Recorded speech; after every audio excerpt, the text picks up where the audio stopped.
श्री स्वामी समर्थ। आज सगळ्यांच्या आवडीची भाजी कारल्याची भाजी, शरीरासाठी पौष्टिक असते आणि रक्त शुद्ध करण्यासाठी एक नंबर। अर्धा किलो कारली घेतली, धुवून चांगली त्यातला आतला गर काढून घेतला। नंतर एकाचे 2 स्लाइस केले आणि त्याच्या बारीक बारीक फोडी करून घेतल्या बघा। नंतर एका ते वाडग्यात ठेवले, त्याच्यात थोडंसं जाडं मीठ टाकलं आणि पूर्ण कारली भिजतील एवढं पाणी भरलं आणि ते थोडंसं हलका हाताने मळून घेतलं आणि तसंच ठेवलं 15-20 मिनटं। 15-20 मिनटानंतर ती 2 वेळा धुवून घ्यायची कारली।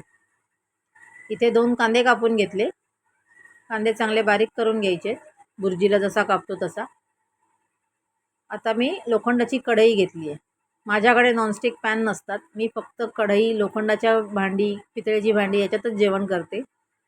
कढई ठेवली, त्यावर थोडंसं तेल टाकलं फोडणीपुरतं, त्याच्यात जिरं टाकलं।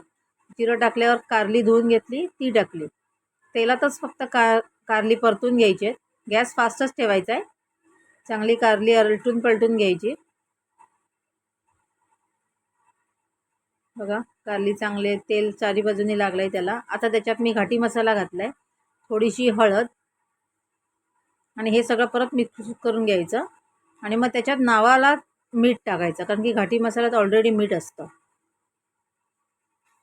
थोडंसं मीठ टाकायचं, परत ढवळून घ्यायचं, चांगलं मिक्स करून घ्यायचं आणि त्याच्यातच कांदा घालायचा।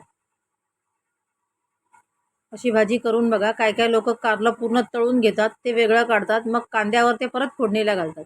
त्याच्यापेक्षा अशी भाजी करून बघा। तशी ती भाजी 10 मिनटं वाफ काढायची बारीक गॅसवर।